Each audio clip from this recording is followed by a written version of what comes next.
Hola, soy Joan Pallarés, chef del restaurante Hotel Gastronómico Can Boix de Peramola, un lugar bellísimo y paradisíaco situado en la comarca de l'Alt Urgell, en el Prepirineo catalán. En la cocina de nuestro restaurante aportamos los productos que nos da la naturaleza, dándoles un toque moderno a los productos ancestrales.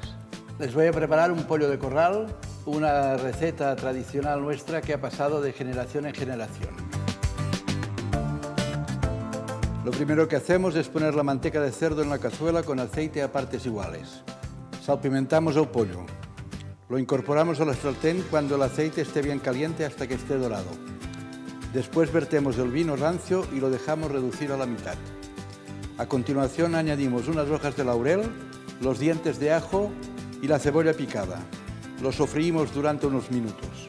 Ponemos ahora los tomates troceados. Vertemos un poco de caldo hecho con los mismos huesos del pollo. Tapamos, bajamos el fuego y cocemos hasta que el pollo se ablande, durante aproximadamente una hora.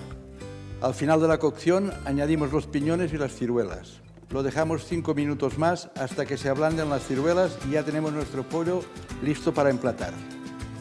Aquí tienen un plato elaborado con productos de nuestra tierra y aprovecho para invitarles a visitar el Hotel Gastronómico Can Boix de Peramola, donde van a poder deleitarse con otros platos de la cocina catalana.